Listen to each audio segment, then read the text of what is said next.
How many people are going out and buying jigsaw puzzles now? Okay, good. I'm Pete Hammond. I'll be moderating here. And congratulations, David. This is a terrific film. And let me start with your character, because I thought it was going to be the typical Hollywood thing where you're going to be the heavy, and I didn't think you were. You know, I thought he was a very understandable character and somebody you have empathy for from his own point of view. Tell us what you thought when you read the script and saw this character that they've asked you to play. Well, first of all, thank you. Yeah. And thank you all for coming and still hanging out. I love this script when I read it. I didn't feel like Louis was, I don't know. For me, I wanted a more, multi-dimensional character that, like, he loves his wife, he loves his family, he is a victim of his upbringing and his circumstances. But, as she kind of goes on this journey and her life kind of, opens up, it sort of flips their life upside down. And the thing about it, I thought that Louis always was trying as best he could to try to, come back. I mean, a part of this that was in the script that I got that doesn't ultimately end up in this movie is that Agnes had a bit of a breakdown after her father died. Yeah. And so she's a bit of a fragile bird that Louis has always sort of taken care of and protected, and in his sort of protection ends up smothering her a bit, Yeah. And, it's, I don't know, I felt like it was a real slice of life of these people from this place, and I love that. And that's the information that you had that wasn't in the final film, but you had that, sometimes I talk to actors and there's a movie based on a book or something, and they go back to the book and they find out so much more about the background where they can really flesh out the character in their own minds, even if it doesn't appear so blatantly on screen. Yeah, one of the other aspects of it that, the ending changed a few times. And this was actually based on an Argentinian film, right? Yeah, this is essentially an English remake. Yeah, and in the Argentinian film, she goes back to her husband, and in the original script I got, she goes back to her husband, and there were quite a few scenes at the end of this movie that sort of brought that back together. And as we were filming it,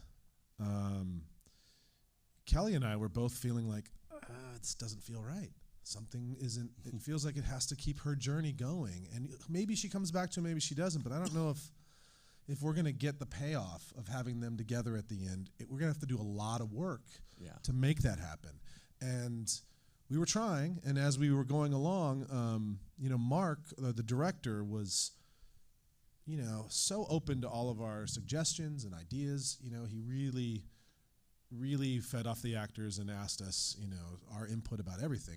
And one of the things when I said to him, I was like, I don't know. And Kelly and I were shooting this last scene where we were like in a park, and we both looked at each other like, this just doesn't feel right. He listened to us, and he ended up shooting another version of that same scene without me in it.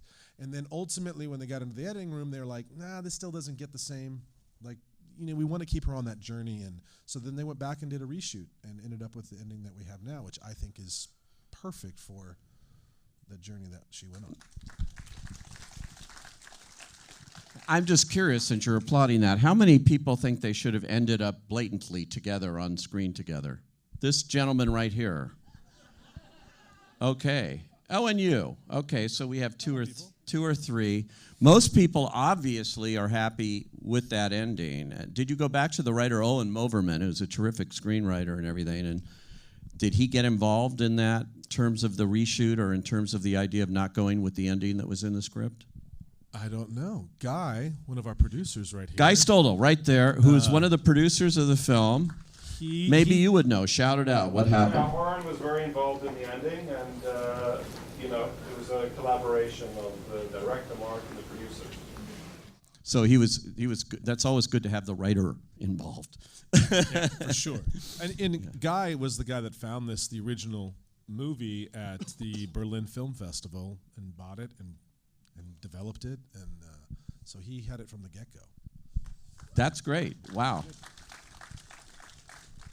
That's something that happens more frequently than we think, where you see a foreign language picture or something from another country and decide that it has a universal truth to it. And this has a very universal theme, I think, in a lot of ways. People trying to put the pieces of their lives together in ways they can't quite figure out, put them all together. And everybody, all three of you, had that going on, trying to understand where you are and where you're going.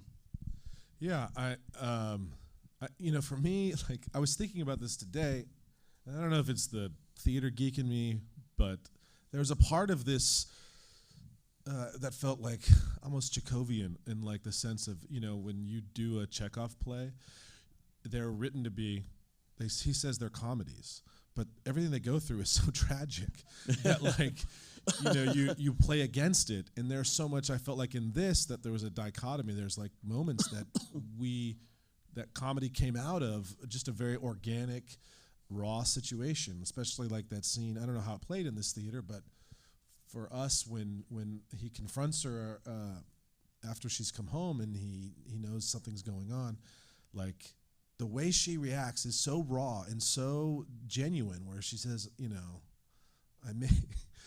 I don't know. I think I'm having an affair. Maybe I'm not. It was good. It wasn't good. And like, it's just like, it's so shocking to Louis, because not only is he seeing this person that he, like behavior that he's never seen, but he's seeing her speak up for herself. And it's just, it's the whole thing is just so overwhelming, Maybe it's a tribute to your performance, but I so did not want her to have an affair with him. I didn't want her to go to bed with him. And I kept thinking, this is what's probably going to happen.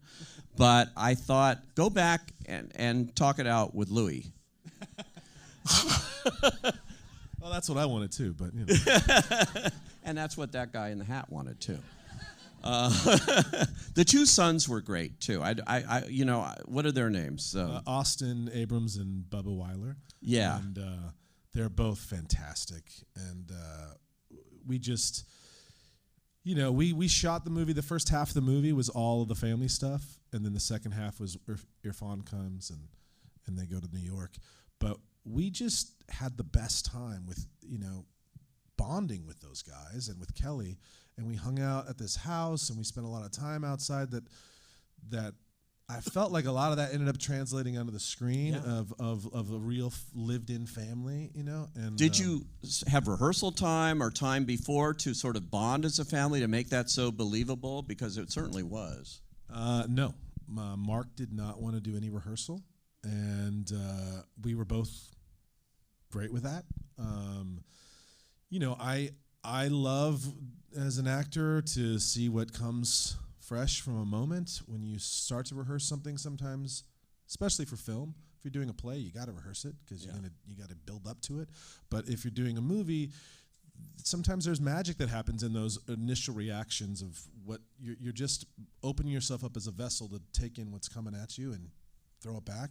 That I love a director that feels I don't want to say secure, but it trusts us that much, and Mark really did. But we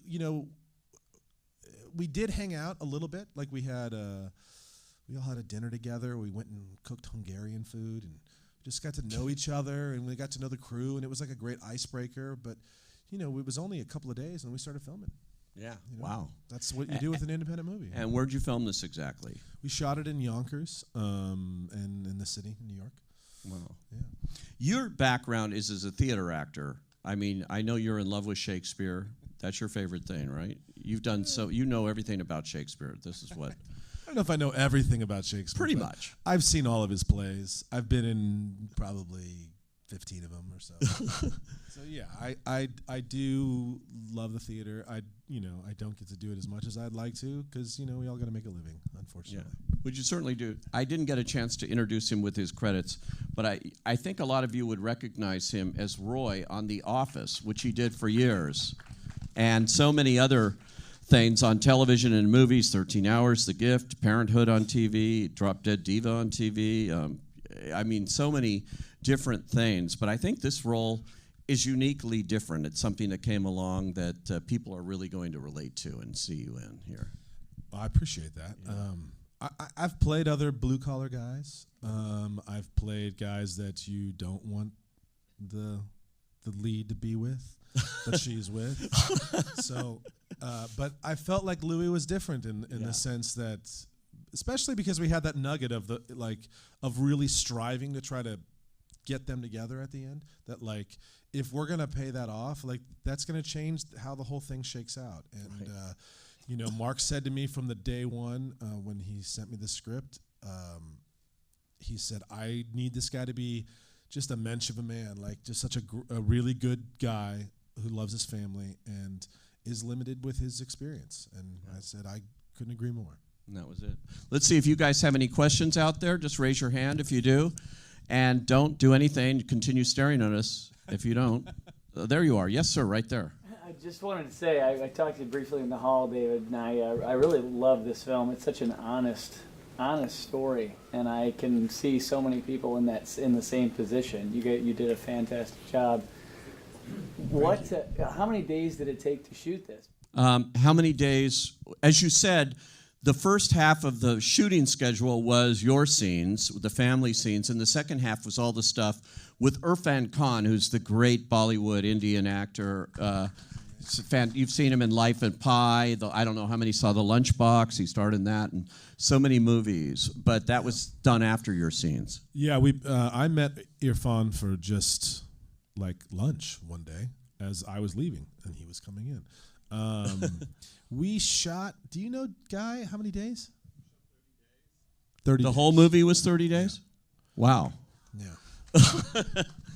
I couldn't even put a puzzle together in 30 days, much less shoot a movie about it. Wow. Okay, any other questions? Yes, sir. Yeah, I'm from Argentina. Did you try to copy the original movie or? No, actually, Mark was, he'd been sent the script originally as to direct, and he didn't want to see the original because he didn't want it to affect what he wanted to do with the material. So since he didn't develop it, he just kind of took it for what it was on the page, and none of us, none of the rest of us saw it. I tried to look for it, to be quite honest, but it was hard to find. And I'm glad I didn't, because it would color it, because that movie's going to have a different outcome because, it's a different cultural significance, I think. Yeah. We had one of the moderators at a screening we did for the Academy, and she was from Argentina, and she was so confused with some changes that were made, and we were like, sorry, I don't know what to do.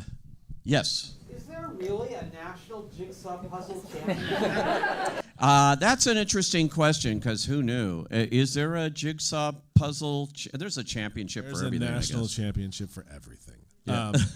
But yeah, I didn't know that either. But there actually is. And the funny thing is, half this crew, as the movie was going on, started doing all these puzzles and got kind of obsessed with it. And I know for myself, when I got the script, I was like, God, I haven't done a jigsaw puzzle in years. I looked in and I found this old front page of the New York Times from the day I was born that my agents had given me, and it was in a cupboard somewhere, and I pulled it out, put it all together, and my God, it was the most, the greatest feeling of completing that puzzle. And you just shut the world out, and so I could completely see how Agnes would just dive into this and kind of get obsessed with this. Yeah. The follow-up question is, were the extras in the tournament seeing actual puzzling? Were the extras in the tournament actual puzzlers, as they say? No, those were all friends of the crew and and background performers. I think were the producers in there too? I think at one point. Maybe. Was that are stores devoted to puzzles like that one where she goes in? For sure, there is 100%. That is, yeah. Okay, yes. So there's a moment where Louis refers to how his father would have handled the situation and the threat of violence. And Louis never actually felt like he was going to do anything to hurt her, but at the same time, it felt like there was the potential for violence lurking in the background, I felt, throughout the whole story. Okay, he's just asking, he thinks there may have been the potential for violence. I didn't feel that with Louis, but that's in his background, and, you know. That scene was the one scene I had the most difficulty with. I could understand completely, this man growing up with his father being violent towards his mother. But in the script, they have Louis literally picking her up and putting her against a wall. And I said, I won't do that. I said, the second I lay a hand on her, it's over. You're never going to want these two to ever possibly work this out. That's right. And Mark thought about it for a second. I said, look at me, I'm a monster. Like, Kelly's tiny. Like, just screaming at her is violent enough. Like, and he's hurt and he's upset and he's confused. And, I can understand all those things. But if he touches her, we can't come back from that. And he agreed. No, you're absolutely right. Because, my wife had that reaction. She turned to me when we saw it, and she goes, like, if he does that, that's going to change the whole movie for her, and that would change the whole dynamic. Yeah. It's interesting. I found it very poignant that Kelly went into the water waist deep to make the last phone call to her lover. It was visually commanding. Was there any particular reason why she did go out into the pond? Because at first I'm thinking, oh my God, she's going to commit suicide. Guy, do you have anything on that? No? I think that was just, a directorial and a cinematic choice. I think it was a beautiful image, but I don't, yeah. So the image after that, when she walked into the water, and the very next image where it was of the city, those two images looked like jigsaw puzzles to me. And I was curious if that's kind of like when her life kind of integrated. And I wondered if there was any premeditation on that. I would love to take credit for that, but I had no idea. Yes, ma'am. I think of this as a woman's story. And so was there any other supportive woman on the set? It sounds like all of you were men. The original script was... Did this part without any supportive woman there? Okay, she's just saying that she thinks this is a woman's story, and that it seems that there's all men in every level of it. Housework and being at home, and the boys and the husband never understand that she's bored with that. Isn't it very obvious that that's what's happening? She's reached a point in her life where she's bored with doing what she's been doing every day for 25 years. You are 100% correct. But nobody's mentioned that at this point. And we didn't talk about fishing yet. Well, she's wondering if there were any women on set, right? She was definitely felt alone in her world for sure. The other writer to this was a woman. Was a woman, and a big chunk of this script, I believe, is her voice. And there were a lot of women on set. Yeah, they purposely, I think, had a woman. Maybe you would know much better. Ren Arthur is one of our producers. We also had a female editor. Yeah, who and the film. co-writer, because Oren Moverman, who wrote the script, usually writes his scripts by himself. And this is the first time I've seen him with a co-writer credit. And I thought it was interesting that they have a woman as a co-writer, too, to bring that kind of sensibility to it. It was very important to Mark, our director, to have a female editor, because he wanted that perspective when they were cutting the film together. And I thought she did a beautiful job. Yeah. Mark Turtletop is actually a producer. You would know some movies he's made, like Little Miss Sunshine and many others. And this is his, he made one movie before, but it wasn't that significant. This is really his first breakthrough as a director. He's almost a new director here, and I thought he did a really good job. Because I in my review, I said, the thought of watching a movie about putting puzzles jigsaw puzzles together is like watching paint dry. But he made it cinematic and interesting. And it's not, when I talked to him, he said, we're not out to make Rocky of jigsaw puzzles, which is why, interestingly, if you notice, they never show the end of that tournament. They never show the big moment. I mean, to me, it's like, it's just a backdrop for the journey that she's on. And, you know, it's like saying Little Miss Sunshine's about a pageant. It's not. It's about a family, like, trying to figure it out. Yeah, exactly. Yeah. Anybody else? Yes, right there. When she goes off at the end to Montreal, I noticed she has a very little suitcase. If she had a big suitcase, I would have thought she's going off to stay in Montreal.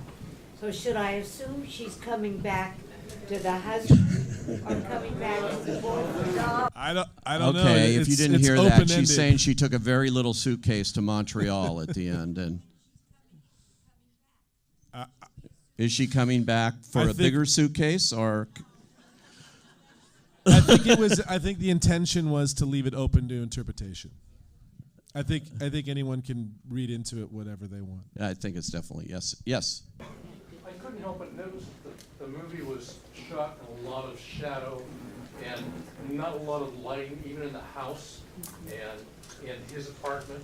Was there a lot of conversation about how that cinematography and the photography was part of the movie? You wanted it that way? How did that develop?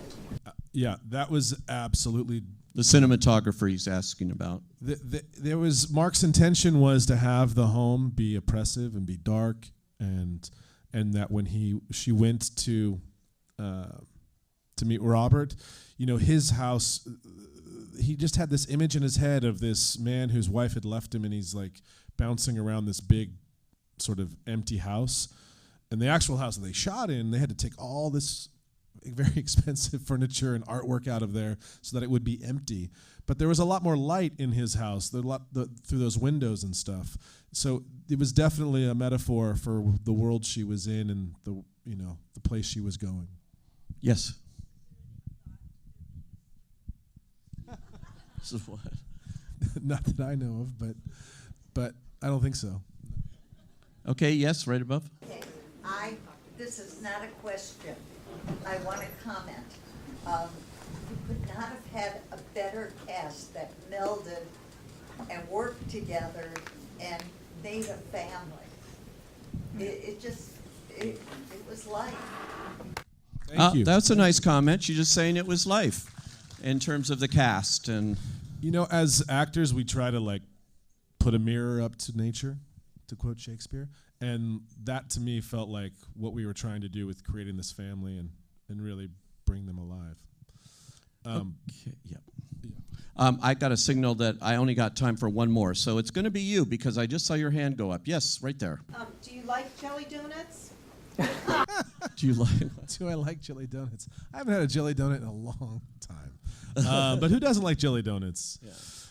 Look, I just want to say, we're so grateful that you guys came tonight and are here. It's so important for us to get the word out. If you guys liked the movie, please tell all of your friends. Go on social media. Do us the favor of passing it forward, because a little movie like this can only survive by word of mouth. Yeah. So. And when she said, "Do you like jelly donuts?" I thought she said, "Do you like Kelly MacDonald?" So I don't know. And how many know? How many know that Kelly MacDonald is not American? She's from Scotland and has a very thick Scottish accent. Okay, she did a great job, huh? Fooled you. Fooled the rest of you. Thank you so much, David, for coming out here. Thank you. Thanks for coming, guys.